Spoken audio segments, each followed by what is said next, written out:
So welcome to the Independent Hairdresser podcast. I've got the wonderful Rebecca Michelle from Homebased Salons with me today.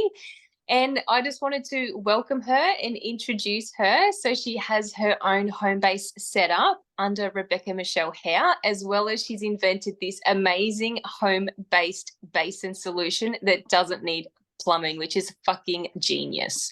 Love it. So welcome and tell us a little bit about yourself. What's my name? Who am I? What do I do? Who am I? So my name is Rebecca Michelle and I am a hairdresser. I started my apprenticeship with Anne when I was 21 years old. I'm now 32.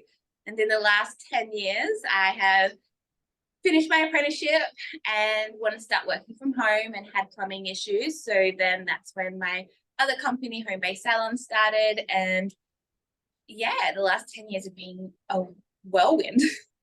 Awesome. So what made you become independent and step out on your own? What was the deciding factors for you to make that decision? It was a couple of things. I think the main two things was lifestyle and finances. I'd recently lost my mum at the end of my apprenticeship and it was a really heavy mental load and I just needed to kind of step back and just be in my own space. But I also still needed to make money and pay the bills and all of that. And being an apprentice, it's not the best wage. So I really wanted to take control of the clientele I had built through my apprenticeship and move into my own salon and then start making, I don't even know how to say this. I want to say that again. So yeah, there was two reasons why I wanted to become an independent hairstylist. It was lifestyle and more financial control. I had just been through a lot, so I wanted to step out of being in a busy salon and move into something that was a little bit more quieter and just my own little bubble where I could really control the environment. And I just was ready. I was mature age when I started my apprenticeship. I was 21. So by the time I was finished, I was 25 and had a mortgage, had a partner, and I really needed to make more than apprenticeship wages. And I had an opportunity at home where we had this really big open hallway. So the clients would just walk straight in, the bathroom and everything was there. And it just looked perfect. So I bought like a couple of chairs from Kmart and started doing it up. And I did a couple of clients here and there just to see, because you're a little bit intimidated when you first leave your apprenticeship, like, are you good enough? Do you know what you're doing? Yeah. So I wanted to just slowly step into it. I did a couple of friends. And once I kind of created that space to be a salon, I had to then figure out the plumbing and do all that. And that's how Homebased Salons started. But just doing those few clients made me realize a couple of things of like, we are the, when it comes to salons, it's like the hairdresser is the tool. And it's like what you create with that client is what they want. So no matter where you go, no matter what you do, that client wants to come to you. So then it built me the confidence of like, okay, my clients do respect my work. They do love me and they would support if I was to step out and start my own salon. So it really happened organically and really slowly. Like I wanted to just be in real control. I didn't want to go through my apprenticeship and then kind of fall off the wagon and put myself in the deep end where I could fail. I wanted to make sure I was setting myself up for success. So, and Danny's a great business person. So having him coaching me through it all, it really just gave me that confidence. And that's why it's so important to have mentors and coaches so that when you do start off, you've got that guidance, that second voice that can really help you build a strong foundation. Yeah, amazing. It's so important to have that. And tell us about the first year that you had in business when you stepped out on your own. Was that successful for you? It was wild. I went from apprenticeship wages to making over 100,000 that year. Amazing. Like, don't get me wrong, I probably worked too much. It did become too convenient to do work from home. And because your clients, they're your friends, so it's kind of just like having a girlfriend come over or a boyfriend and you're just hanging out and doing hair. So it can get a little bit muddly being at home, but I think that first year, it's just so nice to make money. So you just grab the opportunity and you run for it. And it gave me such a good little nest egg, because then from that first year, I was able to branch off and start another company. And like I was even able to, Jenny has a family company where they all work there. So me working from home, I was able to start another company and also get my partner to leave his work and come on full time to start Homebased salons. So it's really, I don't know why we don't know that. Like, you can make a lot of money as an independent stylist. I was so scared. It took Danny a lot of convincing to build that confidence to step out on my own. He really had to, like, we went through business plans together, and I was like, there's no way I can make that much money. And I went to an event, one of our customers bought the basin, she had a salon launch, and we went there, and I was having a giggle with the other girls about, we called it the money cup, because a lot of people paid cash at that time. So I would put it all in this cup, and then at the end of the week, I'd go to the bank and I'd bank it. But I was always like, there's like a lot of money in there. Like, and it was kind of shocking that I had made it. Like, it took like imposter syndrome. So like, I was like, I can't, you're not taught it. Like, as an independent hairstylist, you can make serious money, like money that will make your life so much easier. You don't have to worry about bills.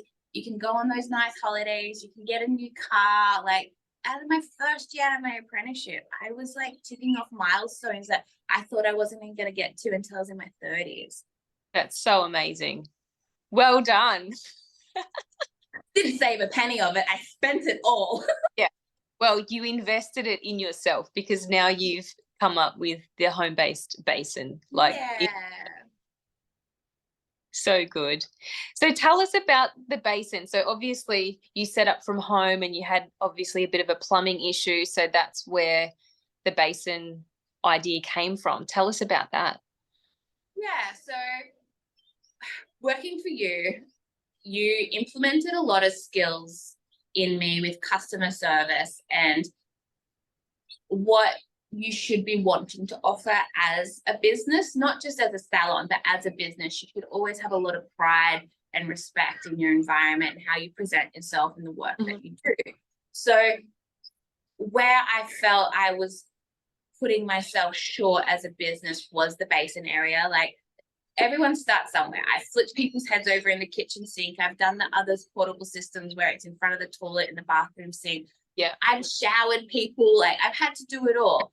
And it always made me feel like I was undercutting my skills by doing, don't get me wrong, I love giggling about it now with my friends and my clients and stuff like that. It's a good story to have of where you started, but I wanted to level up. I wanted that professional, you walk in and you feel like you're in a salon. And I wanted my clients to have that experience. I wanted that luxury feeling for them. So we got the plumber in, and he just said, oh yeah, the plumbing's all on the other side of the house. Like, you wouldn't even get drainage out here. And he goes, I was like, okay, so what's the solution? And he goes, oh, we can jack up all the cement, relay pipe down. We can go through the roof, like just all these dramatic options. And we knew we wanted to sell the house the following year. Yeah. Because we were planning to move to Canada, and we were going to be like gypsies and just run around and all this, and that never happened. Love it. Yep. So we always planned on selling. So doing big renovations just wasn't an option for us. And then we just started playing around with like what options were. Obviously, we started off with that other one. And then Denny's best mate's a plumber. So like, we had a few plumber friends around us that we could talk to. And we just started with buckets and doing it all that way. Like, the first prototype, the pipes would burst off, and I'd be mid-client and there'd be water everywhere. Sorry, I'm getting emails. Like, it was, and like, even like over, like, you only got like 6 minutes of water flow, and like, it was all trial and error to try and create a basin where I wasn't stressed out using it and the client was comfortable. And we launched that one. So it was like just a super simple system made out of wood. And we got the customer feedback which was like the wood would buckle because it's water. There's not enough, you don't get it long enough to rinse. We also didn't have a heater in that one, so it was like you had to put hot water in it. And clients wanted to fill up the night before, or customers wanted to fill up the night before. So when they started in the morning, it was just those things like we were listening to, and then we saved money from that prototype and reinvested it into getting engineers to help us take that customer feedback and commercialize our product so we can sell it globally, because now we sell it in 5 countries, and before we just wouldn't have been able to do that with that prototype. So commercializing the product was really important. I think I've just completely steamrolled past why I started the basin. I'm like, no, and now into manufacturing. Yeah, it's amazing. Oh, such an important story, and I love it. I love how it was. Well, I know the story, but yeah, how it came about. Like, it's a bloody idea, and it's such an easy solution for other independent hairdressers that don't have plumbing. I'm seeing all the time that people want to set up, but they just don't have the plumbing solutions, and they don't want to flip people over the basins or the kitchen sink. So having so crazy. is awesome. Yeah, no, go for it. It's crazy when I think about it, like, because we have 200 salons now with our basins. So there was 200 hairdressers that couldn't start a salon because of something like plumbing. Yes. Like that. Obviously, like, it's a no-brainer now, but it's like, I didn't realize, like, because this is all grown organically. Obviously, I needed a basin for myself and was playing around with like my wants of it to be professional, to have that, how much water flow you get. So these were all the things that I needed. So I created it for myself, being a hairdresser, and just how much it was needed by the industry has just shocked me. Like, I didn't realize that's the biggest thing that stops people from becoming an independent hairdresser, is like they want to offer a professional shampoo service, but the plumbing just makes it almost impossible to be able to achieve that. Yeah, totally can. It can be just a massive roadblock. Well, my plumbing, I didn't know about your amazing basins when I set up my salon. But my plumbing, I'm pretty sure, costs me like $5,500 for my plumbing, because I needed to get hot water into my garage. I needed to have an extra drain. The water was on this side of the house, so it was quite easy for them to do it, but he had to dig up. There's a lot of manual labor, so, you know, it gets quite expensive. And then you've got the basin and the chair on top of that, whereas yours is all good.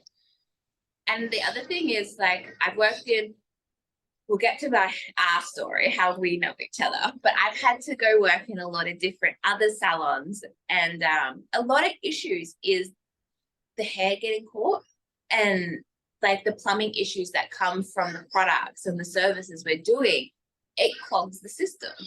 And it's like, I've worked in so many salons where you can't get that consistent, because you have to make do just to get the plumbing to where you want the plumbing. Sometimes the quality of the water flow and the heat control, and then the pipes getting clogged, it becomes such an issue. And that's why it was so important when we were designing the drain system. I was like, no, it just has to be, cannot get clogged. Like, if anything goes wrong, it's just an unscrew, pop it out, and then everything's falling out there.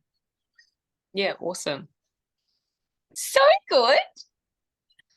I love it. I love it. I love it. So recently you were at the O&M event. Tell us about that, because that was just like epic. I was watching it, having FOMO, like sitting here, because I use O&M, and all of the people that were there are just like superstars in our eyes. And you were invited down to have your basins there on showcase for these amazing superstars like Amelia Jane. We've got Jay Edwards. Was it Sarah Jane and Chrissy Ann? And Beck Snow. And Beck Snow. Yeah. It was so different, because like, I've got 2 girls that help me create content. One of them's Jacinta. We went to high school together, and the other chick is Brooke. And I saw her at an event once, and she just captivates a room. And I always kept in contact with her. So I'm like, one day when I can, I want you. Like, you need to be with me. You are just my vibe. So those 2 girls, they work from home, or Brooke has a salon, and then Jacinta works from home. And we went there together, and it was so funny. I'm so glad I had them, because Denny's not in the industry. Like, he's done barbering, so he can understand like what it's all about, but never did it as a career. He comes from business. And then his best mate, who comes with us everywhere, is the plumber. So I had my two stylists and friends with me, and it was such a relief, because business Beck switched off and fangirl Beck just kicked in. Yes. Flashy little mess all day. My hands were clammy, and I was just like, okay. Oh, Natalie Ann was there too, and I got to give her a big cuddle, and I was just, she is an absolute sweetheart. Aww. Absolute sweetheart. And they're all adorable, and it was such a pinch me moment, because I've been go, and I haven't really stopped. I've had a moment when Danny and I traveled around Australia to visit all our customers. I had that moment of like, oh wow, like we're doing something big here. And then when I had that moment, it was kind of that moment where I was recognized by the industry. Yeah. Like, I'm a tool now. Like, I'm just as important as scissors or blow dries or straighteners. Like, my product has the industry, because it's been an uphill battle. I'm not going to lie. Naming my company Homebased Salons was a big decision for me, because becoming a home salon changed my life. It saved my life, because of what I was going through. Being able to step back and heal, and then also financially be able to support myself, my new company, and also take on, you know, the household bills and stuff, so Jenny could step back from his family business and invest his knowledge into the company. I've lost my brain track now. My brain just went like, holy shit, what am I doing? Calling your business Homebased Salons was So it was like, I want to be an advocate for home salons, because of how important it's been to my life and what it's done for my life. I don't want to get rid of the name. The name has a stigma to it, because there's this transition period of the world revolves around salons to the transition period of social media, where it revolves around the independent stylists. Yeah. So I've had a little feeling of friction from the industry, being like, oh, this could get messy. Like, we could upset salon owners who are bread and butter. They do big, massive orders. So I understand them really respecting their client base and not doing something that could upset them. But for me, I've always been like, but there's people who need to have their own space. So I've always just been like, you know what, I'm going to keep it as Homebased Salons. We sometimes think about changing it to HBS, which is Hair Beauty 6, and drop Homebased Salons. But I was like, no, I want to keep it. So I really am so grateful to O&M, because they are the first, like, I just got welly-eyed thinking about that, like, because like I know like they needed the basin, but for me it wasn't even about supplying them with a product. It was the first time someone in the industry went, I don't care, like, you have a great product, here's our platform, we're going to share it with you, come be a part of. And it wasn't just any event, it was the biggest event they've ever done. Josie invested so much money into that. It was spectacular, like it was incredible. And the fact that she gave me my own stage, let me put 4 basins there in front of Jay Edwards, who was the first person on stage. So 500 hairdressers had to surround my basin. Like, it was a lot for that company to open their doors and welcome us and allow us to be there. And it just means well, because it's the first time I haven't felt friction from a company. I haven't felt like that, like, oh, should we do this? Like, they've put my logo everywhere. They didn't cut out the Homebased Salon, because they're about independent stylists too, I feel like the way they were talking and their support messages was about like looking after hairdressers, like even with their care of like what they put into their products. It's all about making sure each individual is healthy. So our messaging, I think, did align, but that support was just, it was a real like pinch me weekend. And then like Jay Edwards is like God. Like I was saying to one of the guys there, I'm like, to everyone else, J. Edwards might just be like a hairdresser to the outside world, but to us, that's Brad Pitt on that stage. Yes, yes. That's like, you know what I mean? And that's what I was so glad I had the girls there, because when I had like those like real fangirl moments where I just lost my cool and I was like, oh my God, Danny was like, okay, like, but my girlfriends were like, yeah. so yeah. I want to just touch base on all of the people that were there at the event. Essentially, all of them are independent hairstylists. Yeah. So I don't think that anybody in the industry can say anything about the brand Home-Based Salons, because essentially they're supporting everybody. Like Amelia Jane is an independent hairstylist, and she has Millie the Space, where she rents out spaces to independent hairstylists. Yeah. So like all of them are really working for themselves. But I think now that you said that, when they did their panel on stage and when they kind of spoke individually, the way they structure their staff is very much so like, you're a company within my company. I'm going to invest in you and train you so you can be the best company you can be. And then that obviously benefits them why that stylist is in there. But I don't feel like they try and hold them either. They set the stylist up for success so that they can then branch off and grow. yeah, it's awesome. I love that the industry is doing that now, and they're more supporting the hairdresser and each individual person, rather than being about you're mine, the clients are mine, you only get paid $30 an hour, all of that. No sick pay. Yeah. Sorry, no sick pay. That's not true.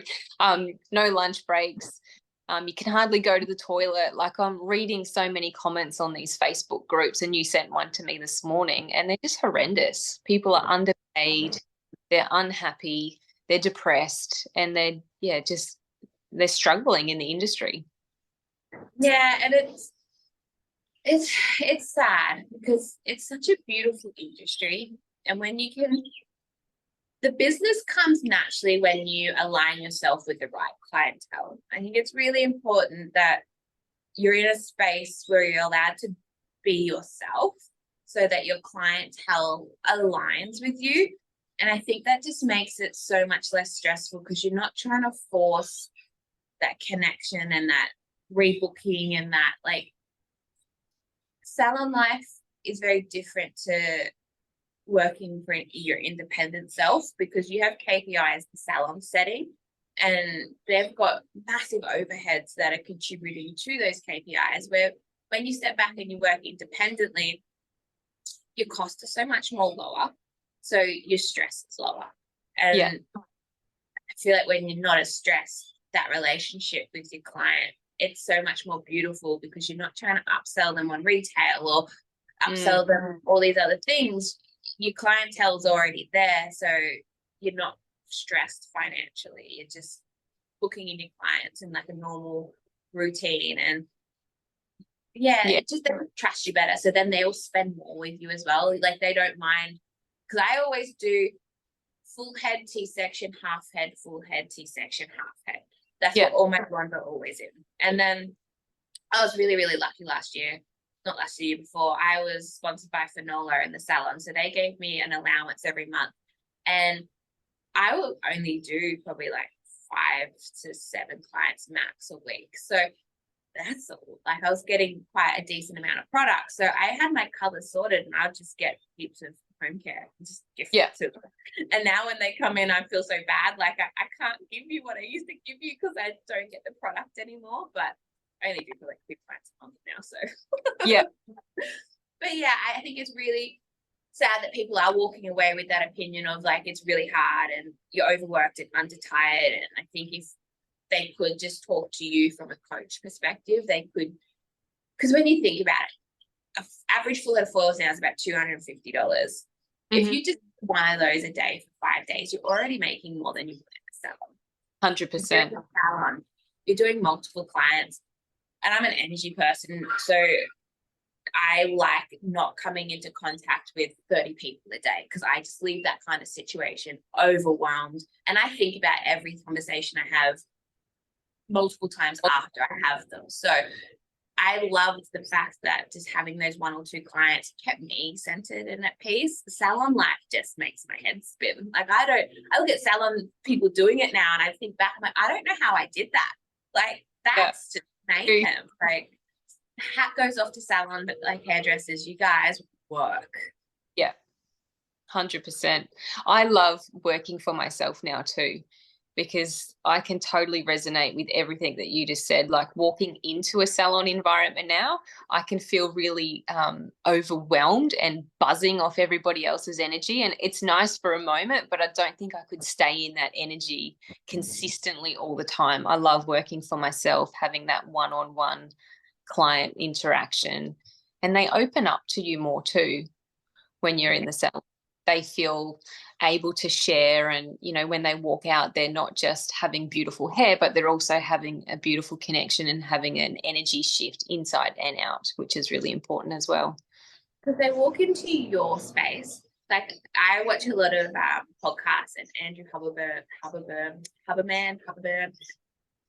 whatever. Andrew, he's a scientist, and I listen to his podcast, and he said like, when you talk in a low, slow tone, it's the only tone that's actually able to make people join you on that wave. When you talk high pitch and stuff, people can kind of go, ooh, and buzz off.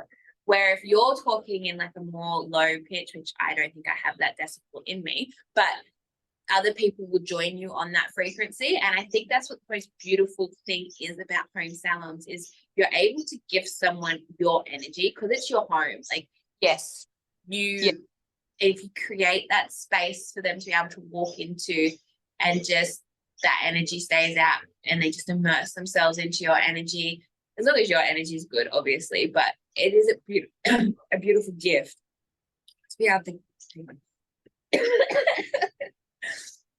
it is a beautiful gift to be able to just allow someone in your space and absorb your energy. Like I feel like when you go into a salon, you get little bits of energy everywhere. I love just immersing into people's energies. Like, love when I go to my girlfriend's home and I'm just sitting on their couch, like my feet on it, and I'm drinking their tea and I'm walking to their fruit. Like, I love going to their house and just immersing into their life. Like, and I think it's like, it makes that relationship for a home salon feel that way. Like, I'm coming to this person's house. I'm just gonna, you know what I mean? Where a salon, it's like, yes, yeah.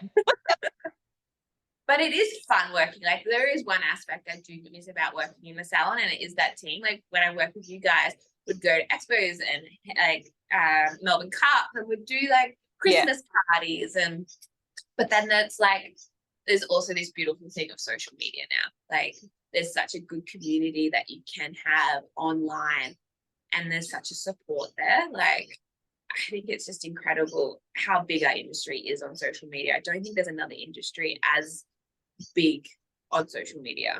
It is. It's very big on social media. Yeah.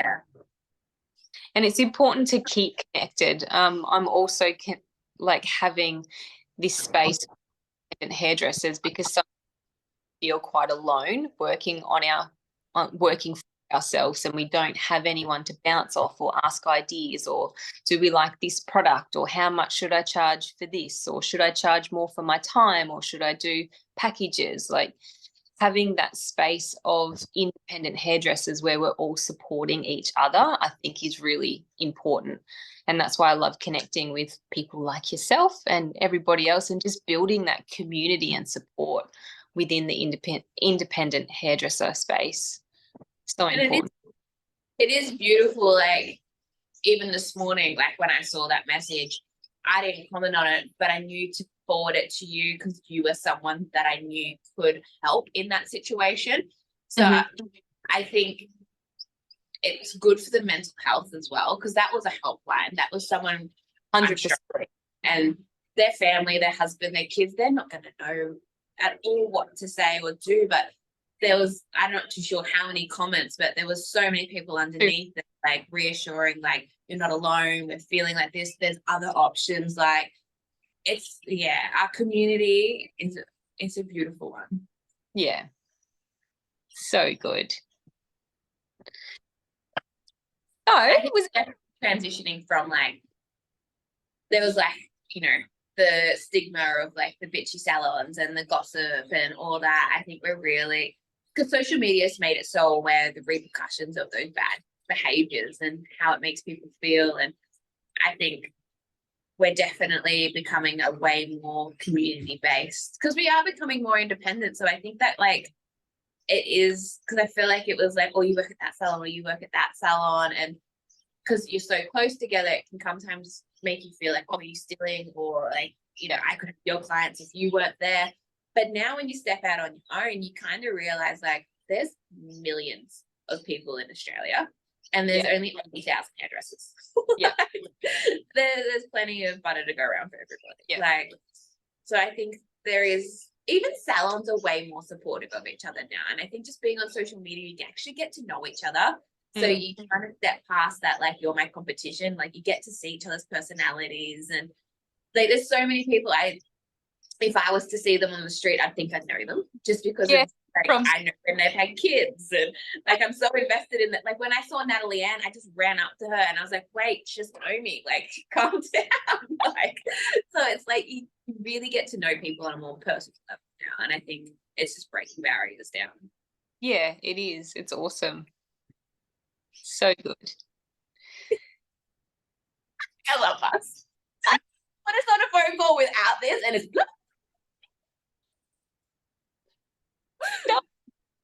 Was there anything else that you wanted to touch base on? I don't even know what I've said. What you said. What about, I guess, like when you worked for me, and when you stepped out on your, not on your own, you stepped out. Well, what about the story of? Okay, and just being really polite because she's trying to tiptoe around the story. We have a story. Get your tea. We have some tea. So I was 21 years old and I'd worked in hospitality my whole entire life, and stuff happened that year and I felt this really big universal push to go start a new career. Went and got my eyebrows done, and had a sign up saying she was looking for a first year apprentice.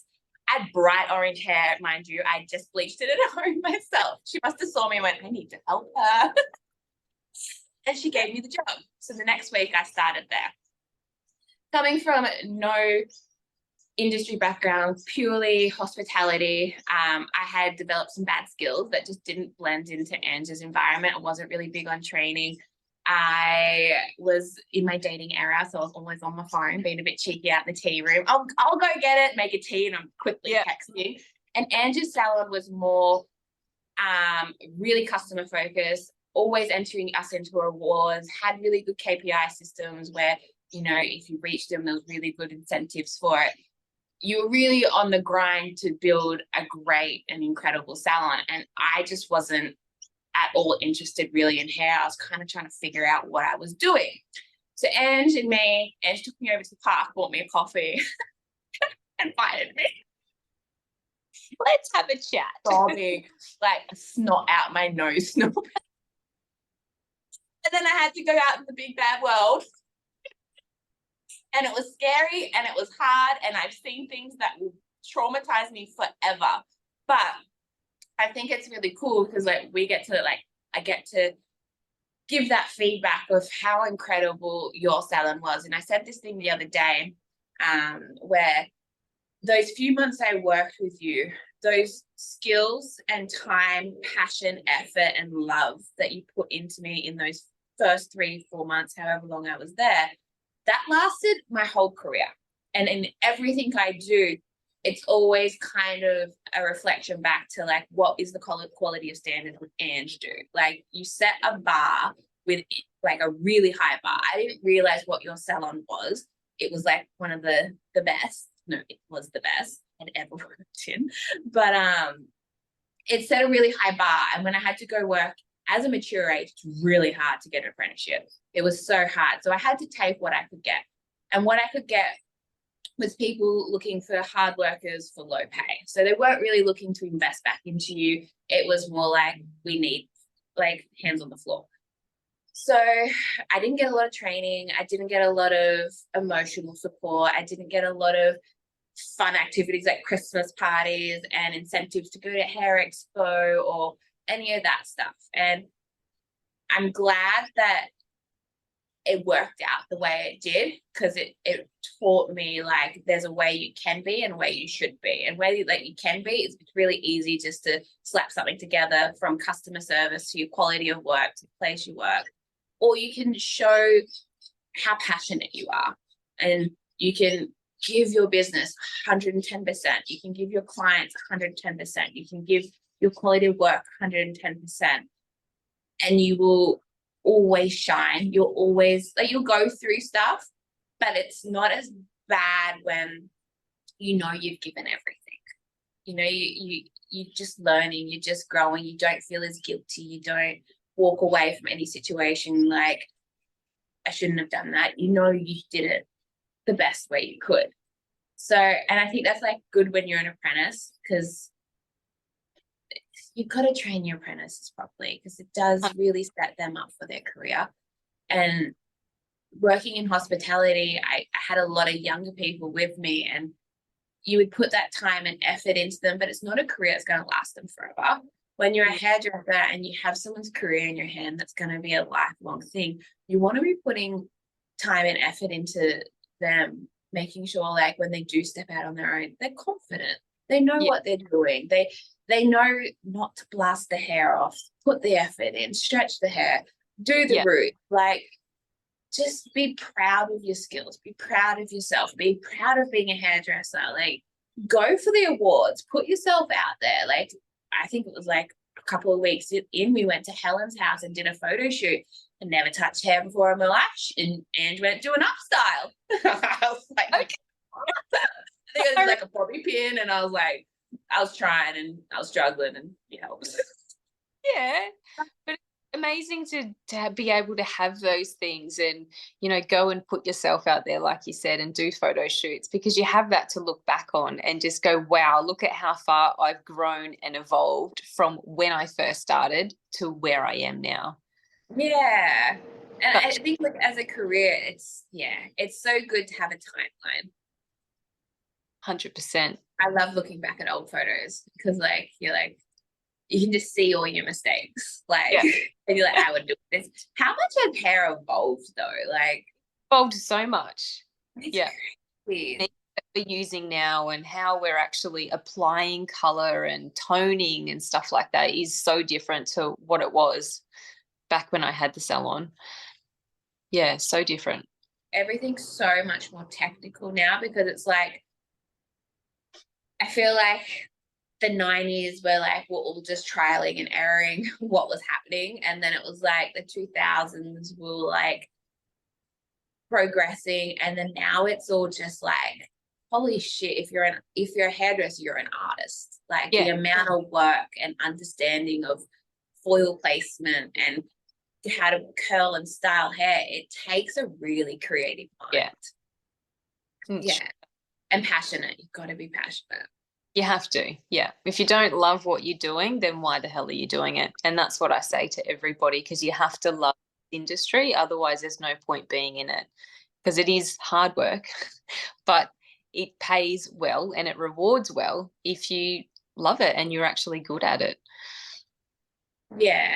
And it does pay. Like, it's silly how much money you can make as a hairdresser, like, and that we don't know that. Like you can walk out of your apprenticeship and make over $100,000. Why is that not being told and taught and like implemented in TAFE of how to financially secure yourself? Because shouldn't, and it's a physical job and it's a mental job, and you should be being paid enough where you feel rewarded for that much effort, how much you have to give to your career. Like, you should be walking away with a nice paycheck. 100%. 100%. I'm definitely earning so much more money now within my own home-based salon than what I did when I had the salon. And that's a massive eye-opener for me too, when I go back through the numbers of when I had the salon and I had like 8 staff and we were turning over $500,000 a year. Like, it was amazing, but I had so many overheads. my rent, I think, was $1,200 a week. So you have to pay that before you even pay your staff, before I pay my stock, before I pay myself, and then all the other bills. It was crazy. But now I've got less overheads, and my stock, I only pay for what I use, and the rest goes to me. Yeah, there's so many avenues of hairdressing as well, because then you can become a bridal hairdresser, or like I just talked to the most fabulous guy on the phone the other day. He lives in New York City and he does all like fashion weeks and Vogue shoots, and like he wants to do a video shoot with our base, and he has where's the Sound of Music? He has a business there, and his company, like his office, overlooks that hill. And he's like, I'll take your basin up there and I'll do a video shoot. And he's like, we're going to go do the Cosmoprof. And he was just so passionate. And like, he was an independent stylist as well. And I'm like, yeah, I don't know why I brought him up. I've been like doing that this whole time. I like start thinking about something and I'm like, what were we even doing? There's so many hairdressing. You were just talking. Yeah. But there is. You can specialize in so many different things. So he's obviously specializing in wedding hairdressing or wedding hair. No, he works like magazines and makeup companies and several different color companies. And he was like explaining though, even with like social media and stuff, he doesn't share his like clientele base as much, because it's like a little bit like, well, if you work for them, can you work for us? So it's like when you look at his page, it's like all these fabulous models and just stunning things, but there's no like tagged companies. So he doesn't even use that as like his clickbait, like the fact he works for Vogue or Fashion Week or L'Oreal or Schwarzkopf. He works for all these big, massive companies, but because of his quality of work and the fact he can present it as a catalog on social media, he doesn't need to name drop. So cool. Yeah. I want to talk to you for a quick second. Yes. About your transition. Because I think there's a really cool topic. Like, I love this topic, and it's one of the reasons why I love Jacinta, but it's mums in the industry. Oh, yes. Yeah. I think as many times as I can talk about this, I want to, because there's so many mums in our industry. And the ones that I talk to have found a way to be able to be a full-time mum and support their household and still contribute and still be, independent and have their own income. So did you go from home salon when you had Ryder at the salon? I did. Yeah. So that's a good place to start, being a mum with a full commercial salon. I can totally talk into that, and I haven't actually shared my full story. Yeah. It was called Labuki Hair Design, and I could never say it on the phone. You used to be like, Rebecca. Looking back at naming my salon, I'm like, for me, it was French for the boutique. I was all about boutique salon and it to be like a location destination. And we were on the beach side, so I wanted it to be quite extravagant and glitz and glam. And there was people driving around in Ferraris and Bentleys and stuff. So I wanted that upmarket salon. Little old me at aged, 26? I think, or 27 when I started my salon. So I started in 2010, and I really wanted this space, and I kept driving past, and the space was already a salon. And I drove past, and this one particular day, the salon wasn't there, and there was a sign up saying for lease, and I went, holy fuck, I get to go in and ask, there's my space. It was like, it was meant to be. So anyway, that's how the salon space became there, because I really wanted it and I was manifesting it, and it just came to life. So I started by myself, and then I had a wonderful hair apprentice called Bree. So I just put signs up in my front window and people would walk past and see. So Bree started with me, and then I had Kayla, and then I think I had another, anyway, and then Beck came along. Like, there was just people that come along. But starting my salon, I think it was like, so I think it was 3 months in, I've got to remember, I fell pregnant. And I was like, holy shit. Like, this wasn't planned. And like, I already had my baby. My baby was my salon. I'm like, I'm not ready for this. I don't want, like, I felt that I was going to not give 100% to my salon, and my salon was my baby. It was my everything. And then I'm like, okay, I've got to sit with this. What am I going to do? How do I feel? So we obviously decided to go ahead and have my beautiful baby boy. Couldn't not have him. Salon baby too at that point. You became everyone's baby. And yeah, so having him, definitely, it wasn't, I feel like it was going to say it had its challenges. I don't want to say it in a way that's making it sound bad, but you know, it was quite challenging running a team, making sure that we were making enough money and being there for my child. Like, as soon as I stepped away, the salon didn't make as much money. And I felt that the girls kind of didn't uphold the same level of professionalism that I would uphold when I was there. So when I walk in the door, it's like, oh, Angie's here. We've got to, you know, be on the ball and do everything that we need to. And then as soon as I walk out of those doors, they just like relax and go back we to. definitely did do that. Yeah. Yeah, definitely did. And Ange went away for a holiday. Oh, I think your cousin got married in New Zealand. She set like this training schedule, like put effort into like what I should do. And she came back. I think it was like the next week after that I was like, go. And she's like, what did you do? And I was like, I don't know. Your face just went, you didn't even get angry. You just saw like the disappointment of like, why didn't you do it? So yeah, you're right. We definitely, the second Ange would step out, we'd be like, yeah.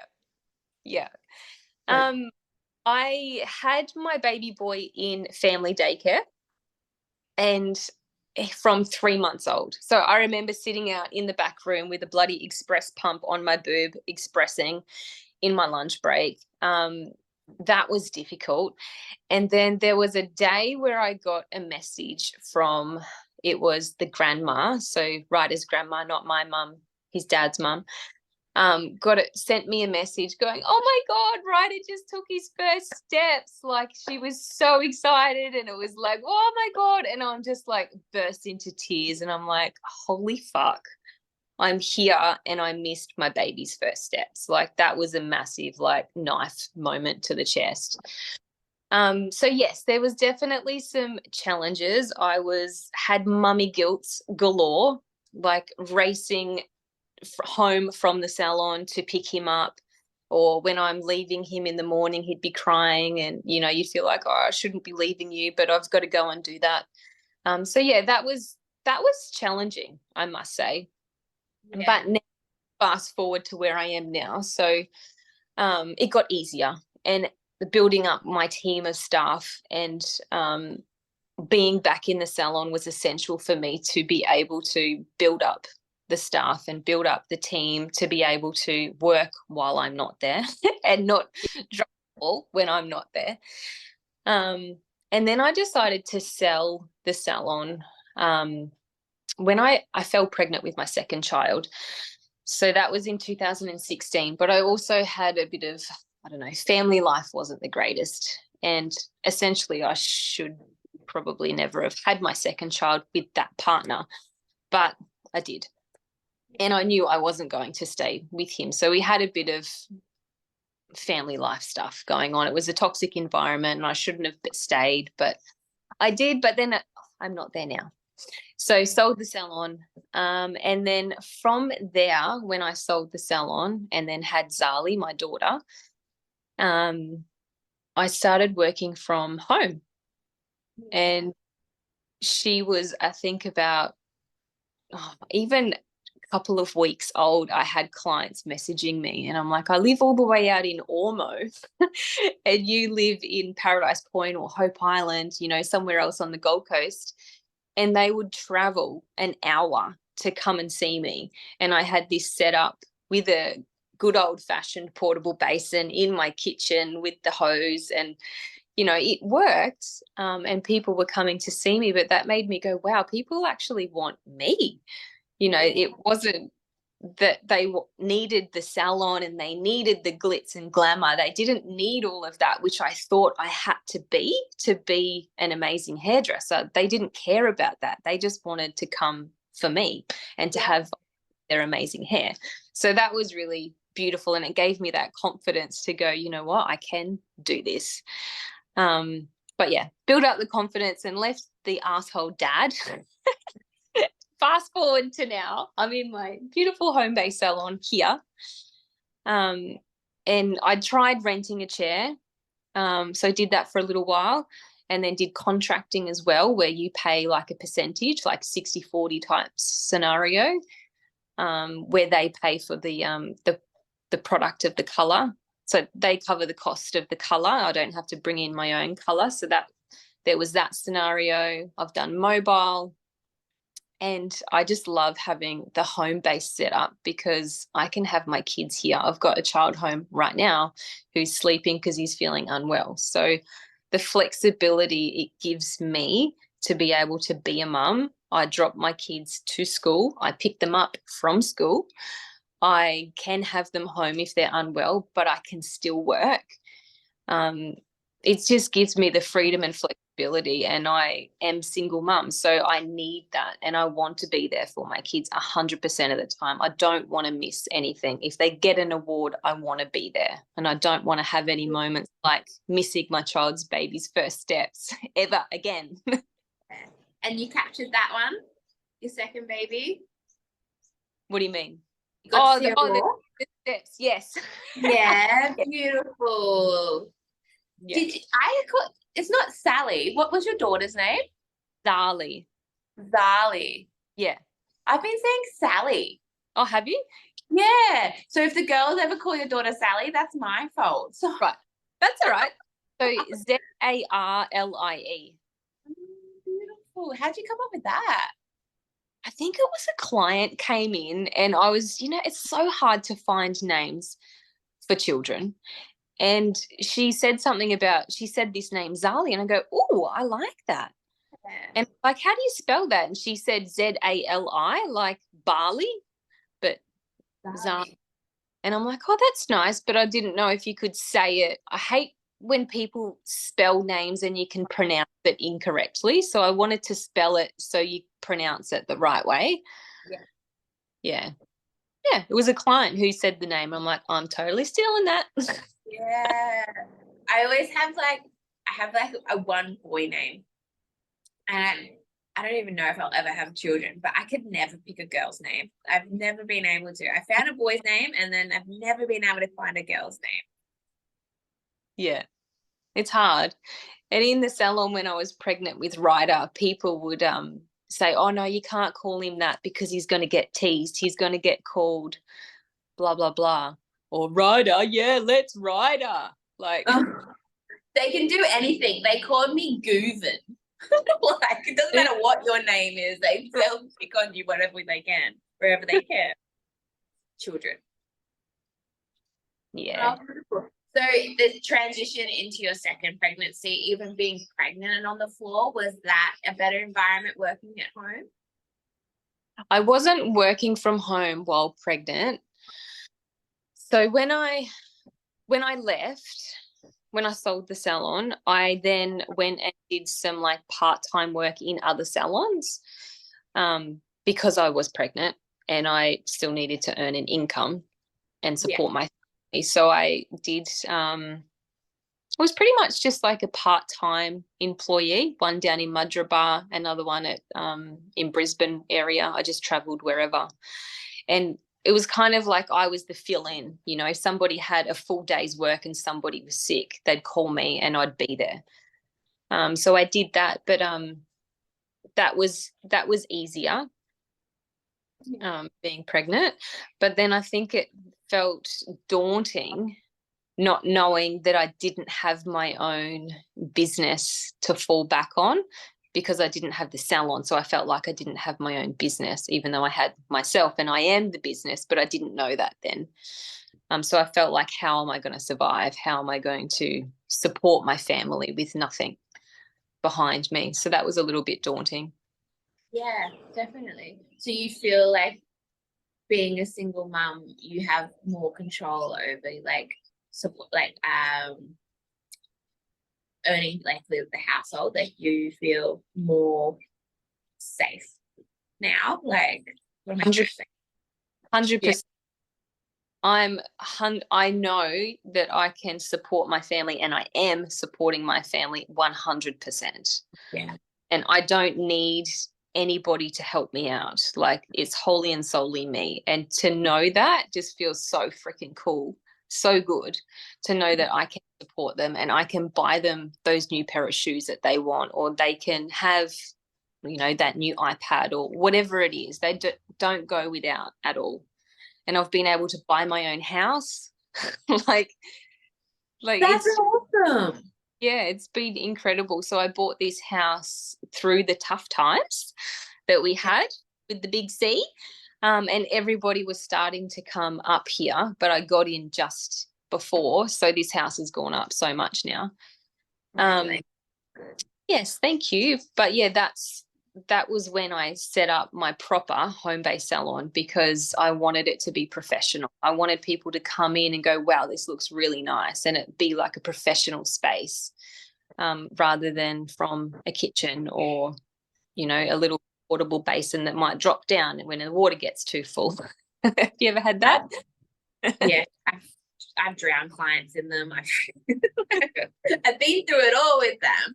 Well, I want to talk about like the personal transition as well, because obviously you had a lot going on with your second child and selling the business, and like it felt like at that period everything was kind of like you were trying to figure out your path.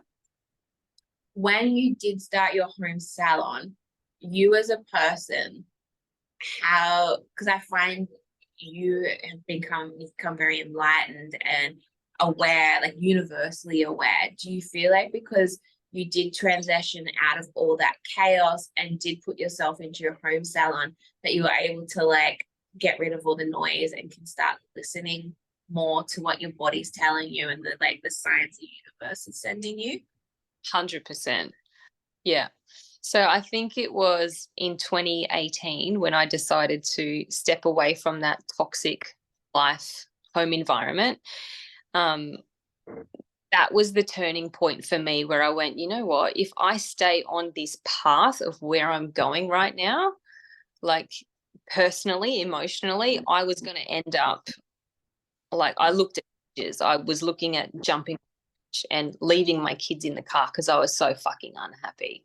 And I needed to make a change. So it's like, Angela, if you don't do something about this, like, I don't know what your future looks like. So I literally had to make that decision to change course and have a course correction, which was uprooting my whole entire life. And it feels really scary at the time to do it. But now I look back, like, to have the courage to do that is freaking amazing. But to be able to look back and go, wow, how far I have come, like, that feels really awesome too.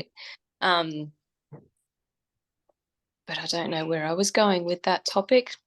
The being able to quiet all that out and becoming centered to yourself, like, because I feel like when I met you, what really attracted me to you was you knew your drive, you knew your purpose, and that was your salon. You had like, it came so naturally because it was a natural drive for you. And then I feel like your life got very busy and filled with a lot of things that weren't Angela, but Angela had to deal with them. So when you did step into the home salon, you found Angela again. Totally. I totally found me again. And I was able to really think about what it was that I wanted for myself and for my business and for my clients.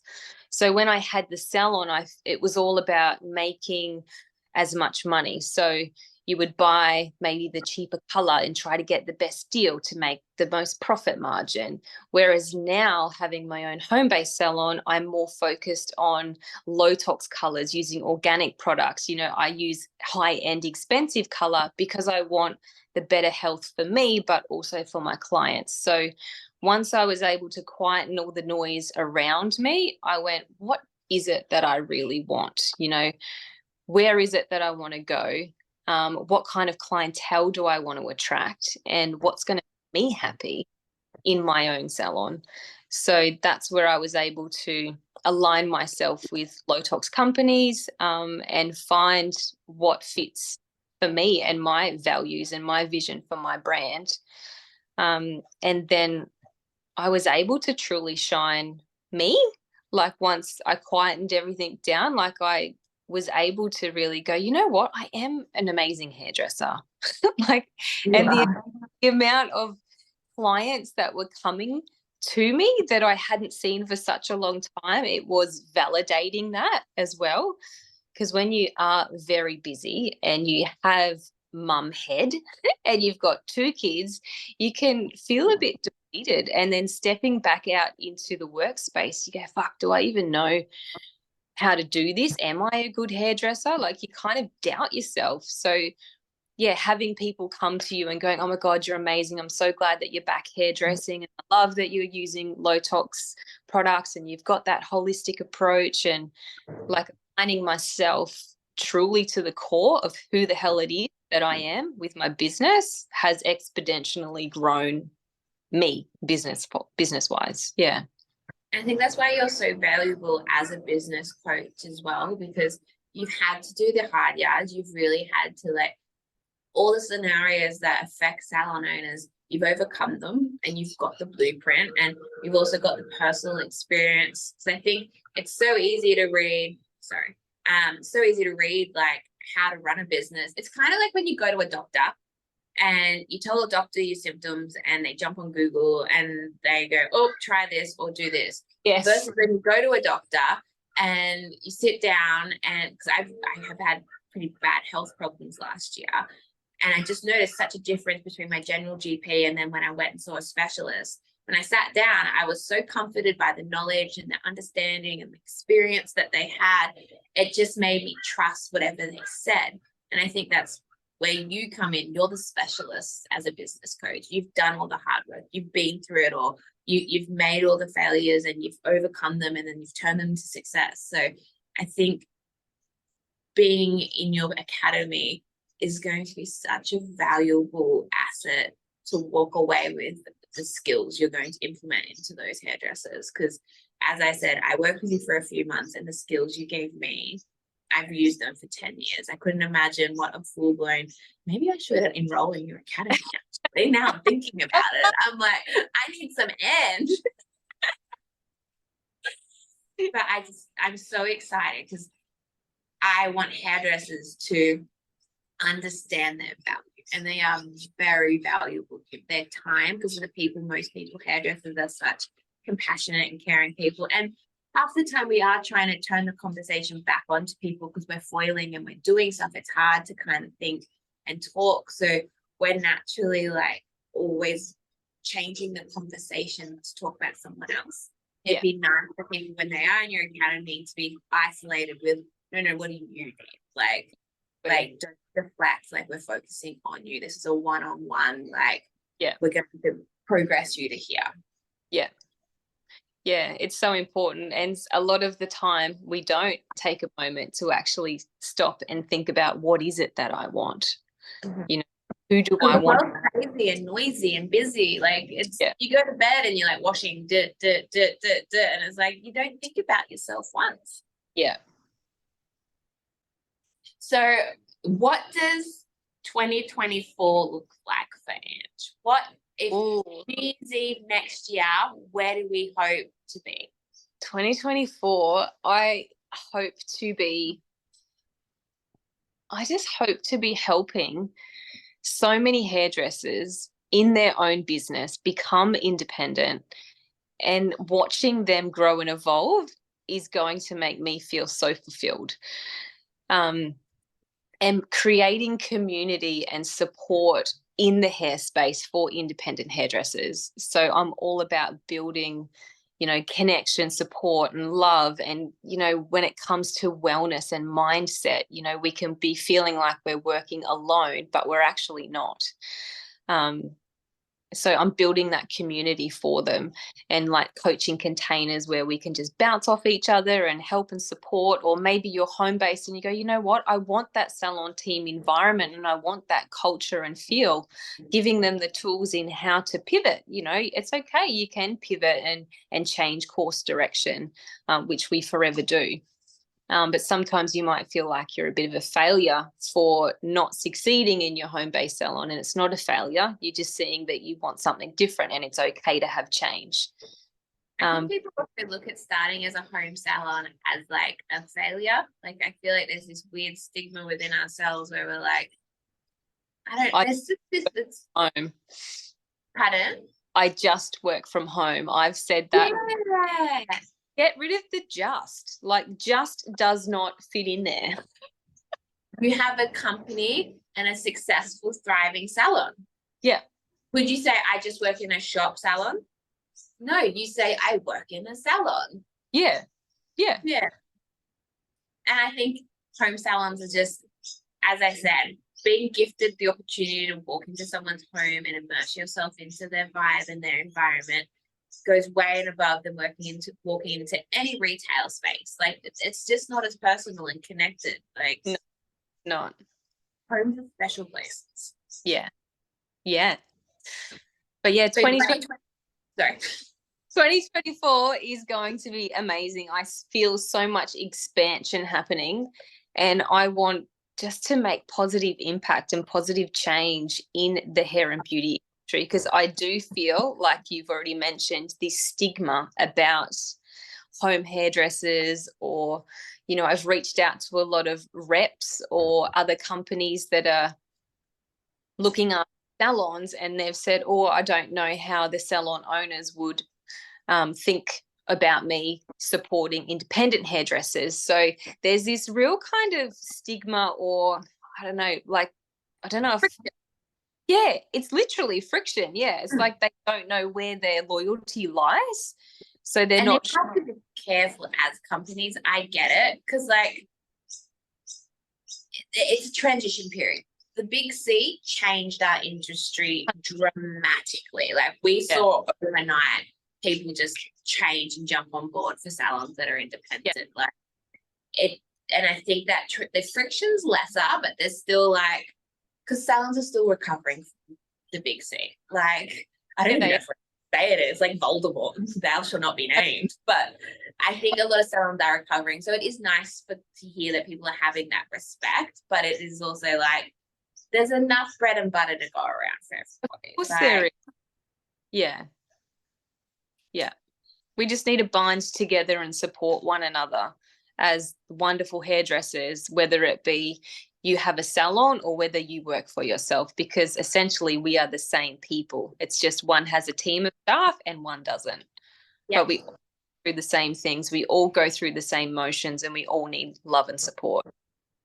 And love and support, it's such an easy thing to give to people. Like, I was saying to you the other day in a voicemail, I come from a bit of a harder background. Like, my parents are a bit more rough with people.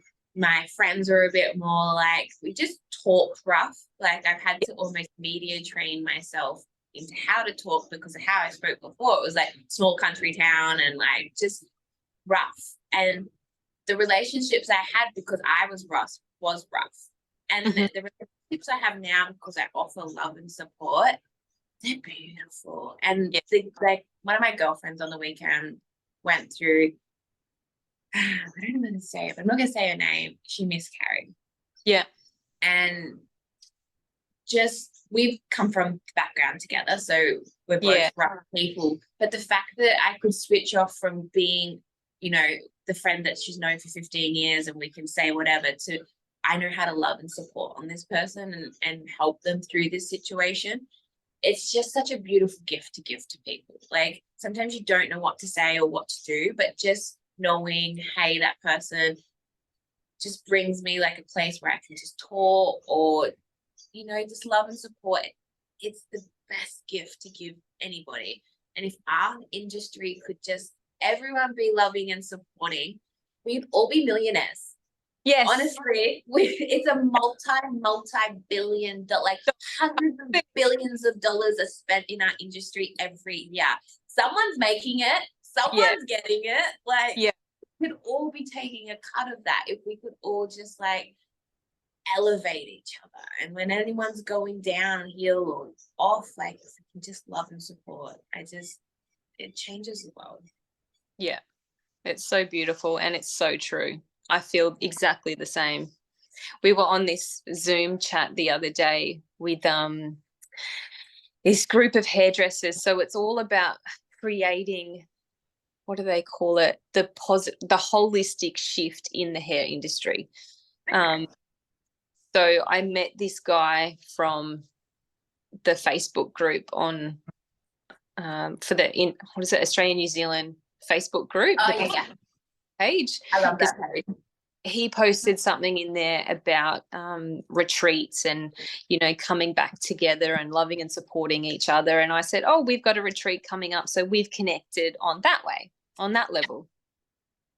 And so he's invited me into be a leader into his holistic shift in the hair industry. So it's a whole bunch of people talking about how we need to, change direction in the hair industry and how we can make positive impact and change the way that things are normally done. Because obviously things are changing and evolving and the traditional methods and the traditional ways aren't working anymore. So that was really interesting hearing what everybody had to say. And they are so about love and support, and everything was about love and support for each other, but also love and support for your clients and not, making fun of your clients and doing these silly memes, or somebody comes in with brown hair and then they want to be blonde hair and then they, pretend to punch them in the head and drag them across the floor and throw them out the door. Like, that's not loving. That's not supporting. Like, who are you going to attract? Like, you attract some little laughs here and there, but I don't like all of that stuff. Yeah, I think social media, those it's this things that people do to get the likes. But as you're talking, your social media pages are your brand. So is that aligning with your brand? Like, of course, you're not going to drag your client out. And it's just that exaggerated feeling of like how it does feel when a client walks in with ridiculous expectations. But you do have to be mindful on social media because that is your brand. Yeah, 100%. And clients are watching that. Yeah. My clients look at me now because of those videos. None of my clients used to look at me at the basin. Now, because they've all seen the funnies, they all do this to me. I'm like, can you not start that? Like, it's not enjoyable. Just shut the eyes and enjoy. Close down. So it can also backfire on you doing those videos. Yes, it can. Yeah. No, you've always been that way. You've always been very focused around the client's experience. And I think that's why you've been successful in your career and why people have hunted you down and come back to you after all these years, even if they have to travel an hour, because they know, A, the customer service is going to be on point, but B, you listen to your client as well. Because I even remember I've never been trained how you train me. Even when you were teaching me consultations, it was, you made me ask if they did a sport, what they did for work, what their lifestyle was, so that I could understand them better, so that I can give them hair always that suits their lifestyle. Because they can come in with a haircut. Yes, it would look fabulous on them, but come on, you do squat at 5 o'clock every morning. You're not going to have time to blow dry those bangs. Yeah. Like, it's important to really hone in on your clients as well and make sure it's a space for them to just be able to ask anything and like know that that hairdresser knows them enough to know, well, you can have that or you can't have that. Yeah, being honest. I think it's a really important thing for hairdressers is to be honest. Yeah. That's going to be suitable for their lifestyle and their upkeep. They could be a mum and they don't have the time or the money to come in, and they can only come once or twice a year. So you're not going to do a full head bleach and they come in once or twice a year. Yeah. Yeah, honesty. So in the academy, when they first, how many weeks is it? So it goes for 8 weeks, but they can go through at their own pace. So it depends. You can go through as quick or as slow, but it goes for 8 weeks, but you get coaching with me twice a week for 8 weeks. And say I'm a stylist, what would I walk away with after the academy? You would have a business by the end, a fully compliant business. So whether it be that you want to set up your own home-based salon, yep, or whether you go and freelance and rent a chair or be mobile. So you would walk away with your own ABN, with your business name, with your brand, your vision. I've got designers to be able to do logos and things like that. So that can be a part of it. If you need a basin, I've obviously connected with yourself. So I can offer the portable basins. I've aligned with Comfortel Furniture. So you can look through the catalogue and you can choose things that you like, and we can put all that together. You have your right insurances that you need. If you're setting up from home, I go through all of the council regulations, workplace health and safety regulations, and I'm also putting in my own accreditation system, because I'm not breeding kitchen hairdressers. I'm breeding a bunch of hairdressers that are upholding the industry standards really high, because I want them to have all of the skills, all of the knowledge, and be really professional. And we're getting rid of the stigma of home hairdressing. So I'll have an accreditation process where they have to meet all of the regulations, and it's in line with AHC. So I'm partnering up with Australian Hair Council, the Australian Hair Council as well. So I'm talking to Sandy Chong as well at the moment. So making sure that we've got everything aligned with the industry standards as well as the government regulations and government standards. So I'm just fueling everybody with all of the knowledge, because there's so much out there and you just go, where the hell do I start?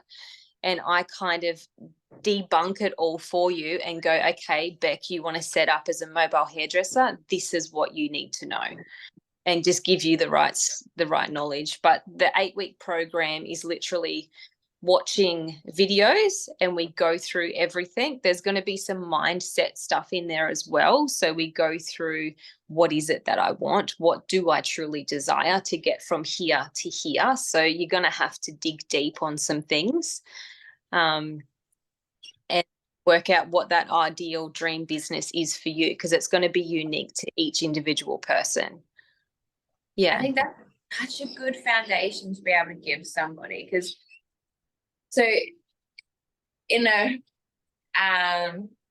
roundabout way, if a stylist comes to you, they will know how to start their business after that program, and also have a strong foundation of knowledge on how to run their business. Not only are you just going to give them like the blueprint, you're going to also like set them up with the good fundamentals of stay successful.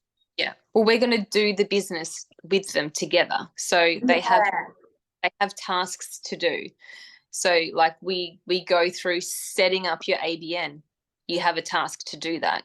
We go through what is going to be your business name, like write down some things, have a vision board. They have to do that through ASICs and register. So they will have a business by the end of it. It's not just learning how to do it and not doing it. They're actually doing it. I love that because you said before there's so much information out there, but that information is also very confusing because there's so much information out there. So you've cleaned it all up and put it into like, follow this program. Correct. And you will steps. Yeah. Literally follow like lesson 1, lesson 2, lesson 3, and I talk about that as well. Don't jump to lesson 10, because if you haven't gone through your vision and your values and your standards and all of that first, number 10 is not going to make sense, because you'll go, oh, why am I not aligning with the right products or the right brands? It's like, well, what are your values? Like, we haven't figured that out yet. So you've got to start at the beginning and work out what it is that you want. Like, what is it that you're creating? What is your vision and your brand? And then we get into, you know, the boring but essential stuff, which is all of the compliance and. Very good. Yeah, no, you go. I think it's good though to have that core belief of why you're doing it, because it's very, when you're starting something new, you're not centered. You've got no idea what you're doing. You're just doing and hoping it's right. But if you've got that core, that center value, everything you're doing will revolve around that. So you'll stay on the right path. If you don't have that core value, you'll just go everywhere trying to figure it all out. 100%. Yeah. And having a clear vision when you start something rather than just winging it. Like, oh, we'll see how we go. Oh, we'll get insurance when we need to, or, you know, just winging it. Don't do that. Don't do that.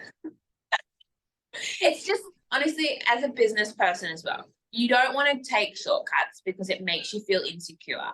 You want to make yourself feel as secure and safe as a business owner as possible. When you don't do things like your accounting properly or your insurance or registering your business, you always have this thing on your shoulder of like, oh, could I get caught? Just take that away. Just do it all properly. And you know, if anyone comes knocking on your door, you can just be like, hi, and face it. Like you don't have anything to hide. Yeah, 100%. Yeah. I want to talk about the retreat because I had like I love the retreat because we do need to center and we do need to like have our core values, which is what these retreats would do.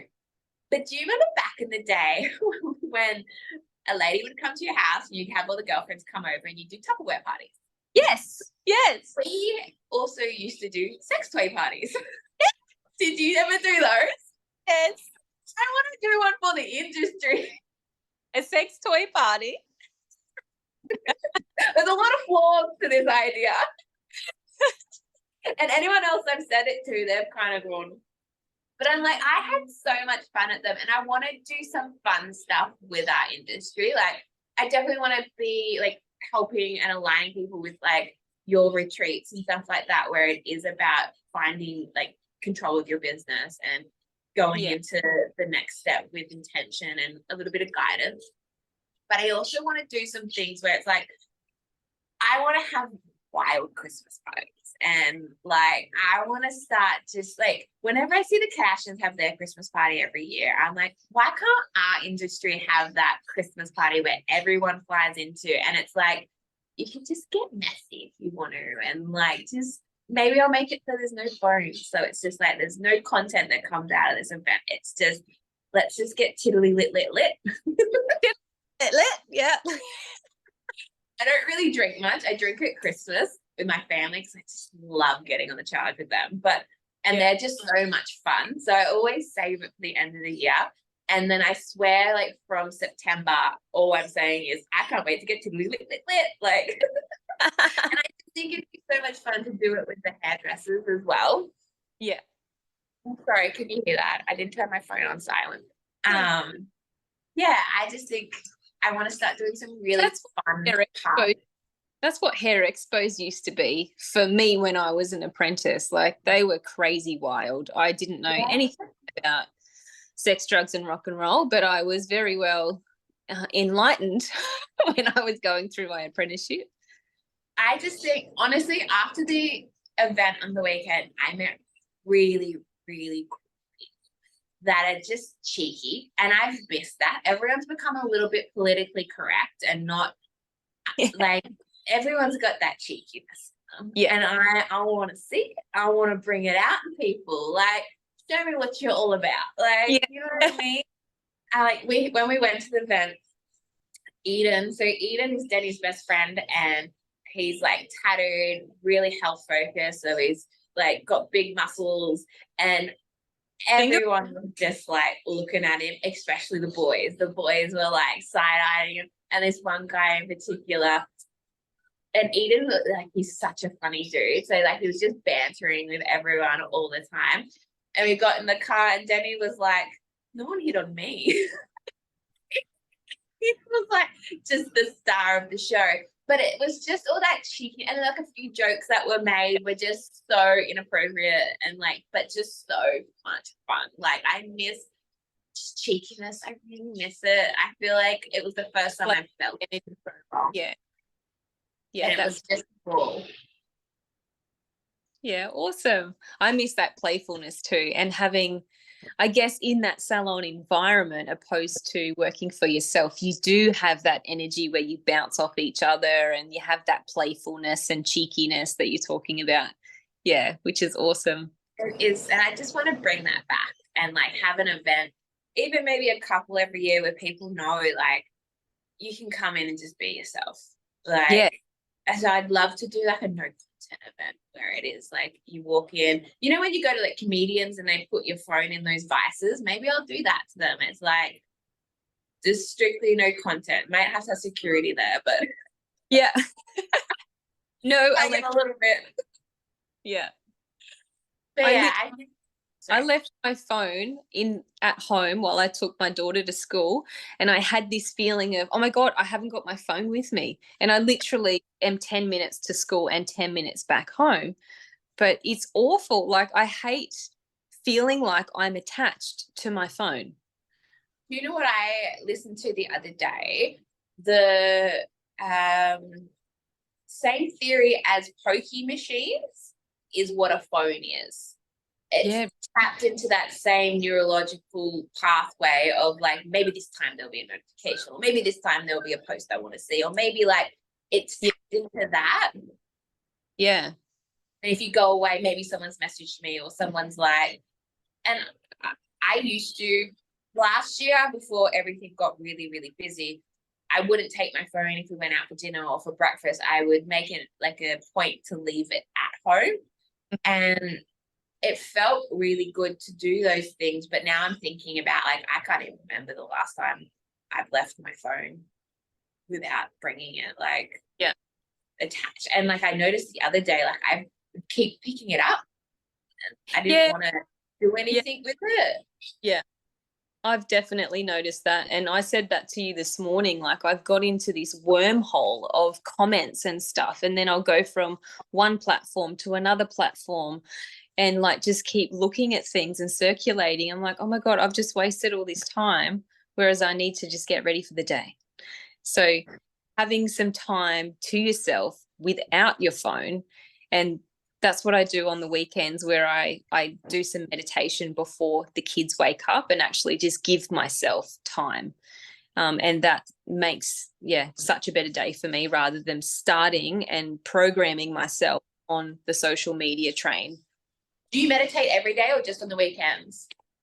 I used to meditate every day, but I'm finding that because at the moment I'm in creation mode, so I stay up late and I want to sleep in until the last minute before I get up.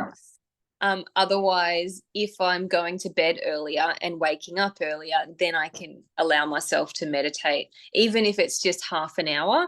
But I like to do an hour, because then you're setting yourself up with like from pure love, because it's all about centering yourself and opening up your senses, but focusing back on that heart center and feeling the wonderful things that you want in your life, rather than them being over here. It's actually feeling them as if they're already happened and it's already now, which is really cool. So then you wake up with more love, and I'm finds that I'm waking up the kids like, good morning, it's morning time, rather than get up, come on, let's go. Yeah. I feel like everything around me is trying to align me on a path of reconnecting on a meditation level, because I think when you're in business or like just life, you do so disconnect and you just go into like survival mode and getting things done. And like just such a simple thing like waking the kids up, you've set an intention on how to do that. And I think we go into autopilot and we stop setting intentions. So we're just being. And it's so much easier just to be disconnected and go. And like, for some reason, just those like connection. I don't know, it's the world and society with phones and traffic and 9 to 5 jobs and paying bills. It just creates this like hardness to be like yourself. And then that comes out in all areas. But I think like said on a voicemail the other day, your subconscious, like I had to change on such a subconscious level, because my subconscious level, my reaction was like, where your reaction is more like passion, love, kindness, and that way. And I think like being aware of your energy and what you're aligning to shows you like your subconscious, like what you're like actually like. Because like if you're in the traffic, the biggest thing I learned about myself and my like short fuse was I'd get annoyed if someone cut me off or didn't wave or didn't indicate. And then I was listening to a podcast and it was like about unhealthy people, and it's like, watch when people drive, like, are they aggressive, do they get, and I'm like, I'm that,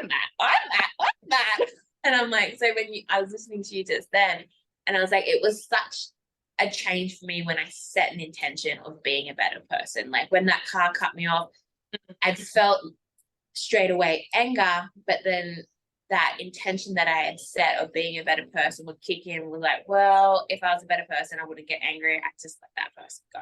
Like having intention and core values. I think just having that just makes you such a better person. But I need to meditate was my whole point on that. Everything just seems to be like, meditate that. Like, because you're retraining your subconscious mind to be different. Because at the moment we have this automatic response. So like when somebody cuts you off, you have this automatic response of, fuck you, or whatever you want to say to them. Like it's just an automatic trigger response. So you need to actually stop and be conscious and retrain the reaction to come out. So I find when we meditate, or when I meditate, it just settles everything down, and you respond to everything from a better level, a better conscious level, and more aware and awake level, rather than just this reactive fight or flight response. But being more aware of your reactions. So I do that with my children because I react to them. But whenever something comes up, I just have this automatic response, but then I kind of catch it before it actually fully comes out and scramble it up, and then, you know, come at it from a different way, because I go, hang on, is that coming from love and kindness, or is that, you know, just going to pierce their soul and and hurt them? Because like what you just did was self-control. Yeah, like you didn't let the emotion change your character. Like as a human being, biologically, we have chemical responses that create emotions, but it sounds like it's a self-control thing as well, like being aware that's just an emotion. That's not what that person's trying to, like, that's a you thing, and it's like control it and then like not allowing it out. But I just like all my emotions just come out. We all do. Yeah. We all do. Like 100%, we all do. It's just being aware of those things, and that's the number one step, is being aware of those things. Like say if a client comes into the salon and they want to go blonde. So sorry, babe, my main freight truck just pulled up. I'm so sorry. Love you. I love you so much. Thank you for today, and thank you for trusting me with being your first person on the podcast. Thank you. This is my first podcast too, so I hope that you got some content.